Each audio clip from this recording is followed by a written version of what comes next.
Hey everyone, it's me, Kylie. You are inside the Systems That Sell Facebook group watching this video, and I hope that we are live. If you haven't noticed, I am in a new location this week. Um, my daughter moved here from Hawaii to the mainland, and I'm so happy to have her. But yet, I had to relocate my office, so here I am. And today we are going to be talking about the danger of coaching burnout, right? And how to spot the 6 warning signs of business burnout. And why I'm addressing this today is because I see so many coaches and consultants online, uh, either people who are friends and colleagues or people who I've actually worked for, people who are my clients that I'm inside their businesses, helping them with systems and creating systems, for their business. And yeah, it's just kind of what I see behind the mask, right? A lot of what you don't see, right? I've worked for 7, 8 figure business earners. What you don't see happening behind the scenes of these fancy marketing funnels and all this strategy and stuff. One, they have a team, which a lot of solopreneurs don't have, and it's kind of like this tit and tat, like, do I or do I not hire a team? Or how can I make my life easier? So, right, my promise for you inside of this Facebook group, Systems That Sell, is to tame the chaos, work less so you can spend more time with your family. And I am spending more time with my family now because I'm out in a public area and not locked up in my office anymore. So my office is in a shared space in my home. All that being said, um, I wanted to talk about the 6 warning signs of burnout. And why it's so important to me is because if you don't know my story, I posted a little snippet about my life and where I've been. Is I worked in oil and gas in a refinery for about 20 years of my life. I started at age 20, I retired at age 39, right before my 40th birthday. And the main reason was because I didn't want to be living that life by age 40. My goal was to retire by age 40, and I was able to accomplish that by starting my own business. So technically, it's not retiring, but for me, once I have a goal set in mind, I try like crazy to make it work. And I know if you are attracted to anything that I put out there, you're a hustler, you're a provider, you know, um, you you want to get the goal, right? So but what I see a lot of what people are doing and why I'm such a big advocate for preventing burnout, and especially for people in business, is I was working 70 hours a week in corporate in oil and gas. It would fluctuate between 50 and 70, um, but most weeks it was around 60, 65, right? And that's not sustainable. My doctor, when I got diagnosed with adrenal burnout, he said, you can't, because I predict in a year that you will quit your job. I mean, mind you, he was a doctor and also a naturopath, so he was more, in tune and innovative. And I was like, are you crazy? How am I going to six figure, replace a 6 figure income, leaving there? And like, I couldn't figure it out, right? I started at the job when I was age 20. Okay. And I'm like, how can I duplicate myself outside of an oil refinery? Because the skills and things that I built, I thought were only useful inside of a refinery. Anyway, what I figured out is the systems and processes that we had in place there, and even systems that I helped create and build, are systems that I now use with entrepreneurs. Although, right, the tools are different, right? Tools that I would use in a refinery, like software I would use there, is not applicable to the outside world, but the concepts are the same, right? And I ended up working for, right, an 8-figure online influencer, and it it was, it was like a dream come true. I'm working for myself and I'm doing what I love, but at the same time, it um it wasn't all that it cracked up to be. Okay. So let me just go through these so you understand what I went through and what you might be going through. Because when I moved from corporate to working for myself, I was like, this is the life, right? This is my dream. I wanted to work for myself for such a long time because I was in a coaching role. I got my coaching certification while I was working these super duper long hours. And like I was struggling working two sides for about 2 years up until this point, until I finally stepped out into full-time entrepreneurship. So the things that I experienced in corporate are the same things that I see with my high income clients, right? My clients are 6-figure and 7-figure earners, and part of what I do is I help them um, release the release these things and avoid these 6 burnout things. So, number 1, powering through. Powering through.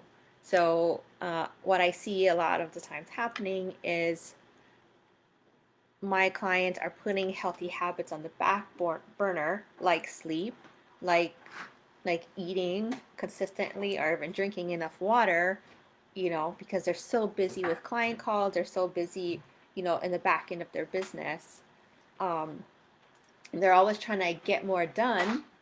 They wake up super early and then they sleep super late. And I know these things because I'll get DMs like in the morning and really late at night. So I'm like, if you're online, 18 hours a day, when are you sleeping? Like, you can't be like, send a DM and go straight to bed. Anyway, I can't. So, yeah, working more hours is a whole thing, right? And what I hear a lot of people tell me is, I thought I just had to keep working harder for things to get better and then I can relax, right? So a lot of people are hustling, hustling, hustling. Like, yes, you just have to push through this next launch, through this next marketing campaign, whatever it is. And then when it's done, I'm going to take time off and celebrate and relax.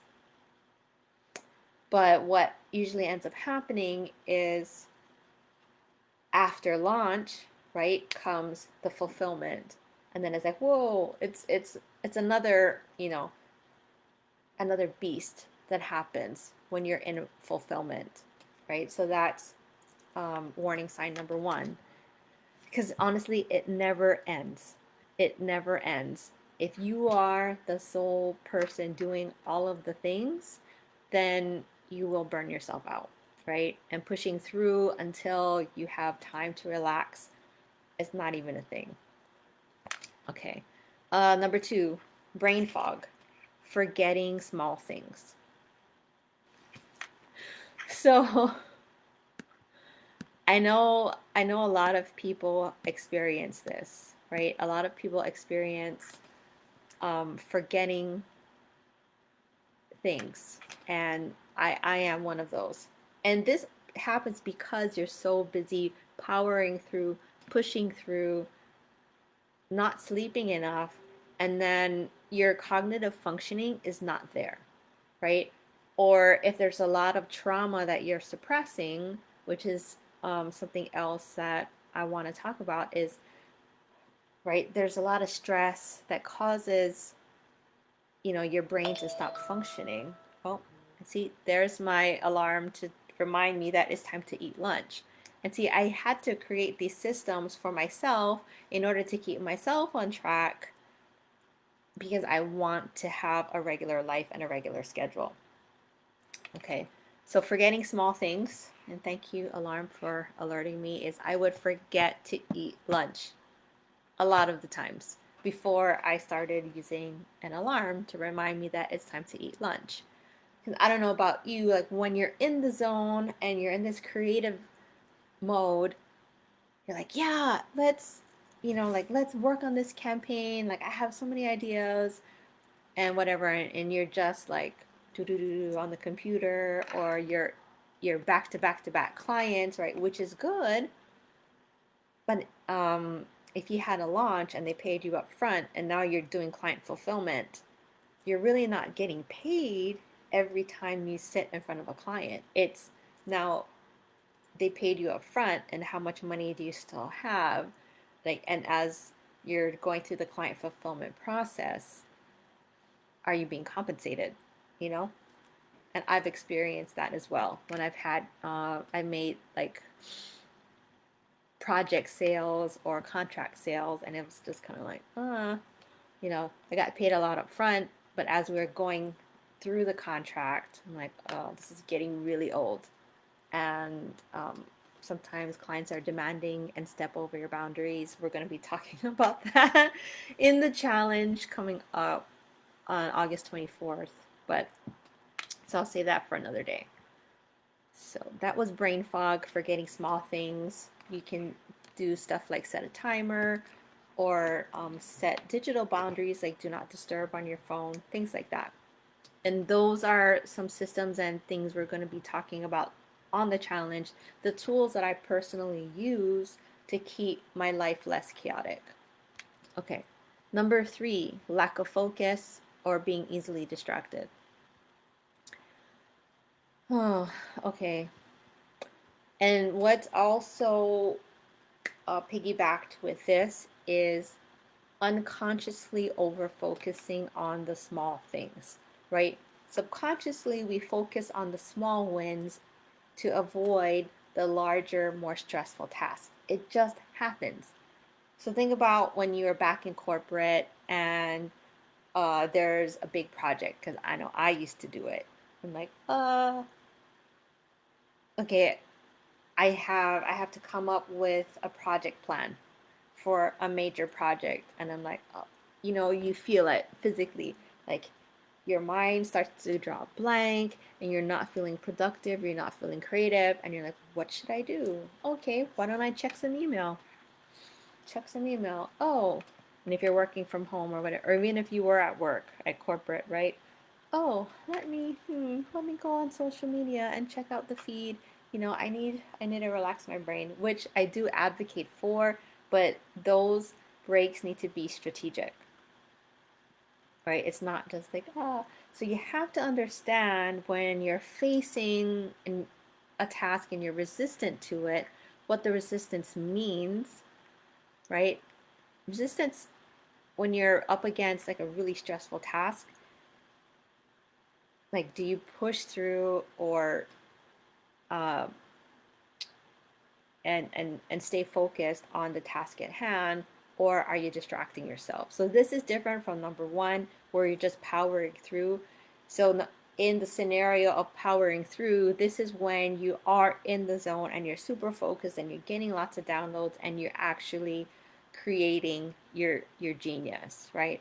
But this one, lack of focus, being easily distracted, I'm talking about when you haven't gotten into the zone, right? You're pushing up against that resistance and you're like, uh, like,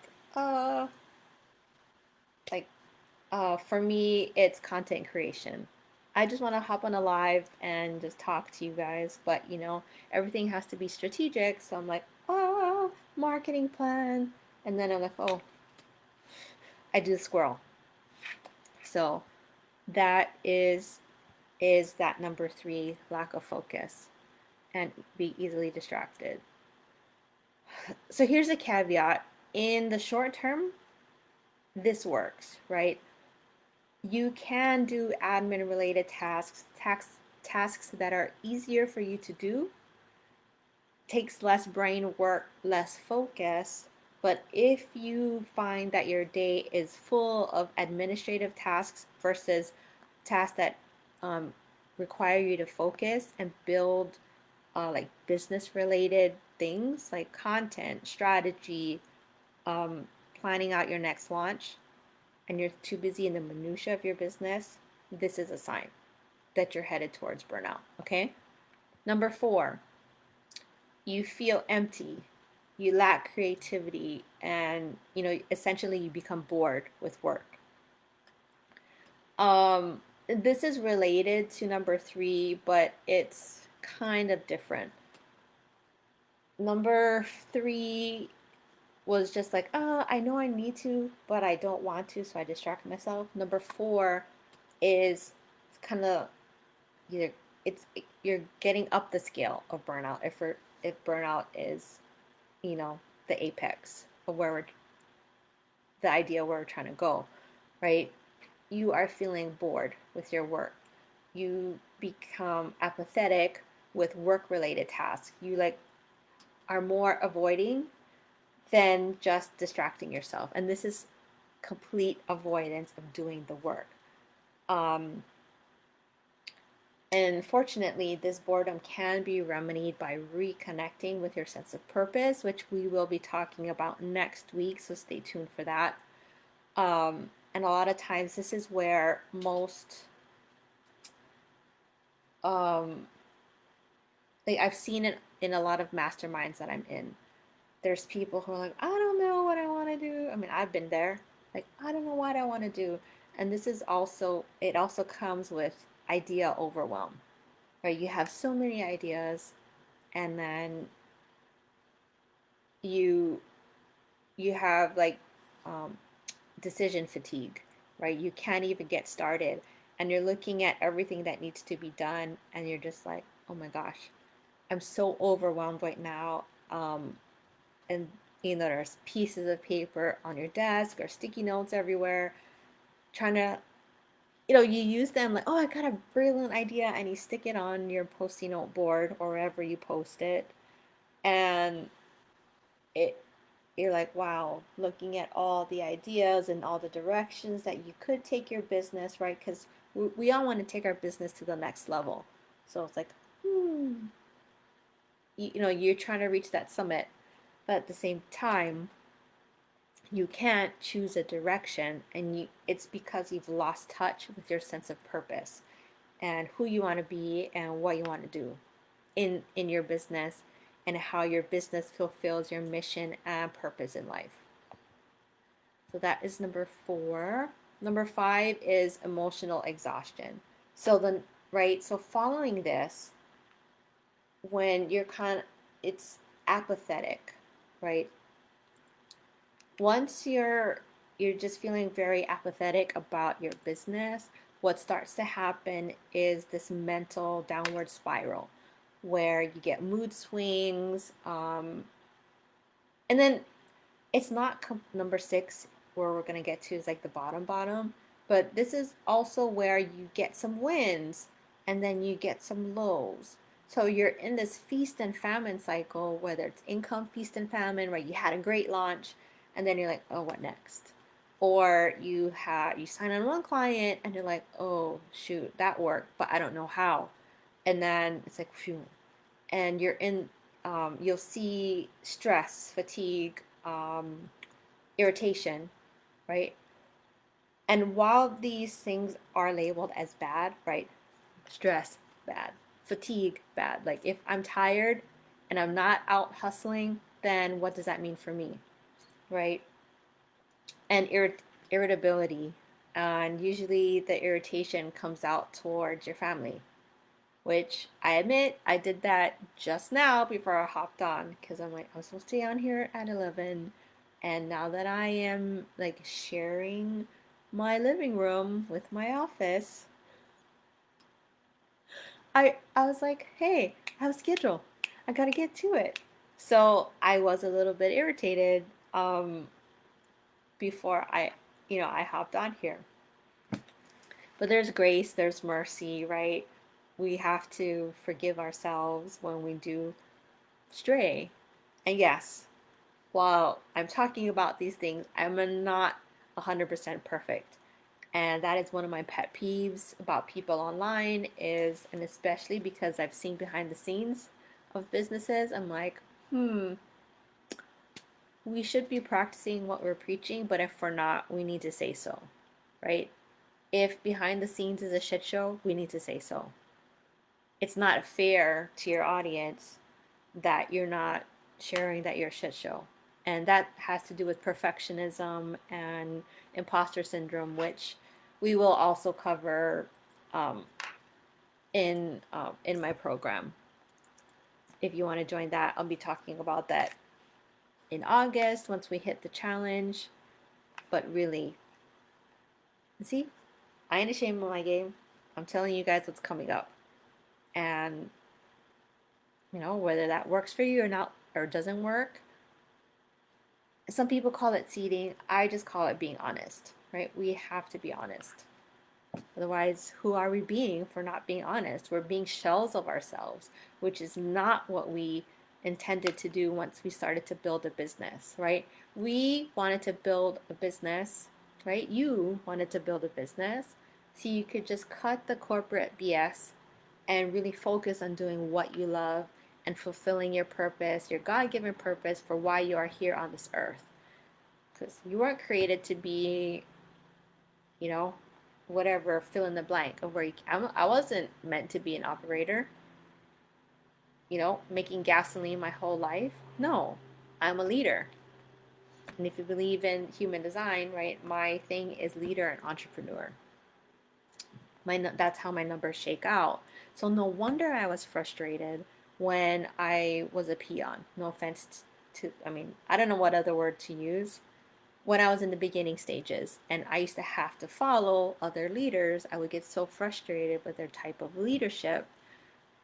Not that I thought I could do better, and not that I wanted to just be a leader, but I just saw the inefficiencies and their lack of strategy, and I would sit there and think, this is so dumb. Why are we doing this? It would be much better if we had a strategy, if there was more planning, and because sometimes you would execute, and I'm like, I know this plan is not going to work. And no offense to engineers out there, but there's a lot of engineers who have, um, come up with a lot of um, like behind the desk strategy without being in the field and knowing how to implement it and how it actually works. It's all theory, right? But the things that I teach are not theory. It's what actually worked because I've done it for other people's businesses. And that's why I'm coming out of my closet and teaching systems that sell, because it's it's really where my heart and my passion truly lies. So there you go. Number 6, fear of failure. Right, so let's just go back before I do fear of failure, because I know you guys forgot, or there's just a lot I would have forgotten. So 1, powering through, right? Putting ourselves on the back burner, putting ourselves last, putting our business first, hoping that it will create and generate income. And right, income for us represents freedom to do what we want to do and live the life we want to live, but yet we're still a slave to our business, right? Brain fog, forgetting the small things. Number 3, lack of focus, being easily distracted, and unconsciously working on small things like administrative tasks instead of the thing that's really going to put your business going forward.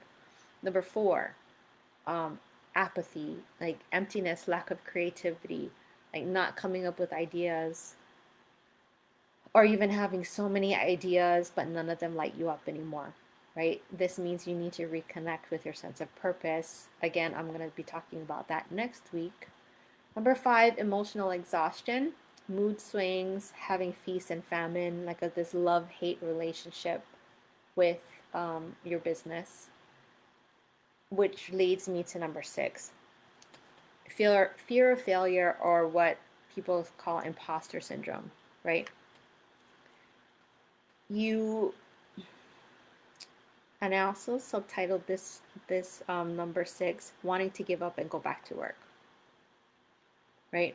Wanting to go back to your corporate job.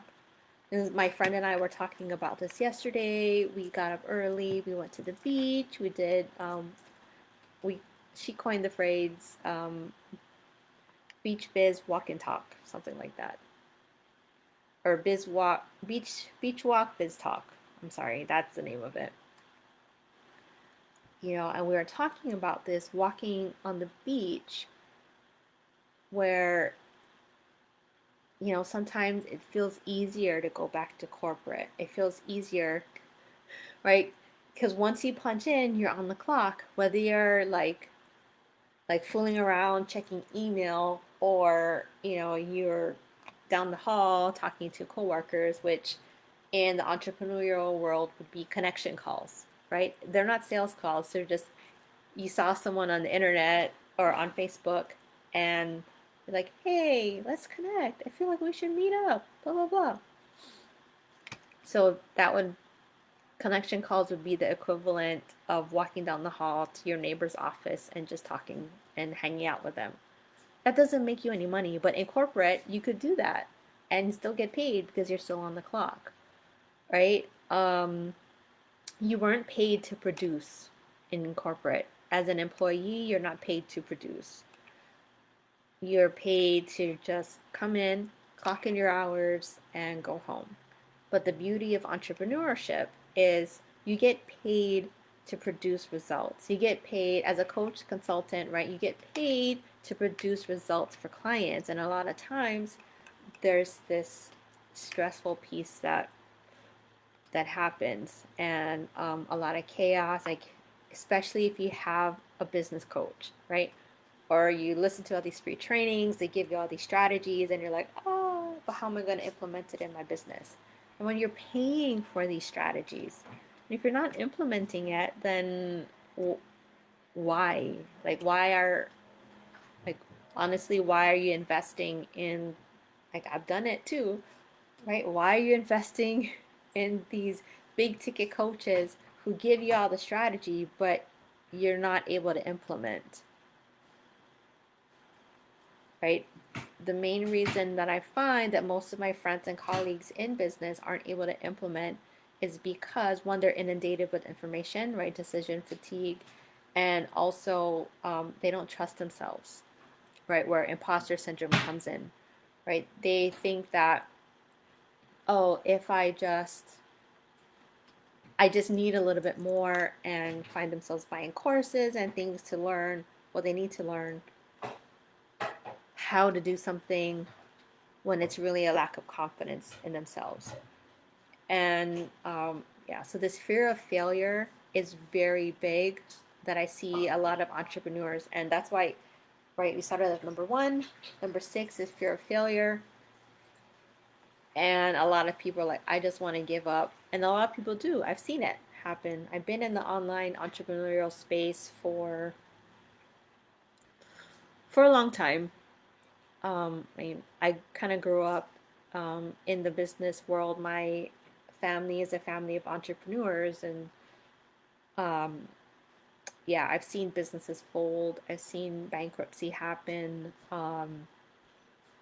Life happens, but what keeps people going and not wanting to go back to work is really living and fulfilling your calling and your purpose. And that's why I'm going to be talking about it next week.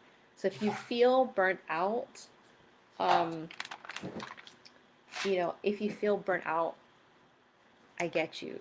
But I want to know. So if you're watching this and you stayed all the way on, comment below 1 through 6, or just type out which one it is. What is your symptom of burnout you're experiencing right now? Because if you are in the systems that sell Facebook group, you probably want to systematize and automate some things in your business. And I want to know, which level of burnout are you feeling right now, and why you feel compelled to build a system or an automation in parts of your business so that you can, right, tame the chaos, work less, and spend more time with your family. So go ahead, leave me a comment. Let me go through again just so you know. 1, powering through. 2, brain fog, forgetting small things. 3, lack of focus, being easily distracted. 4, apathy, lack of creativity, feeling bored with your business.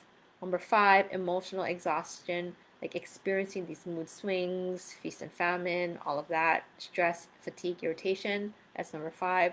And last but not least, fear of failure or imposter syndrome, thinking that I might as well give up and go back to corporate because my business is a failure.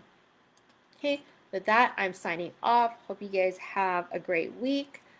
And if you know anyone that needs to hear this, like if you have friends that own businesses, because I know a lot of you are in a few different circles, and you see your friends in one of these stages of burnout, please invite them to the group, tag them in a comment below so that they can get some help, right?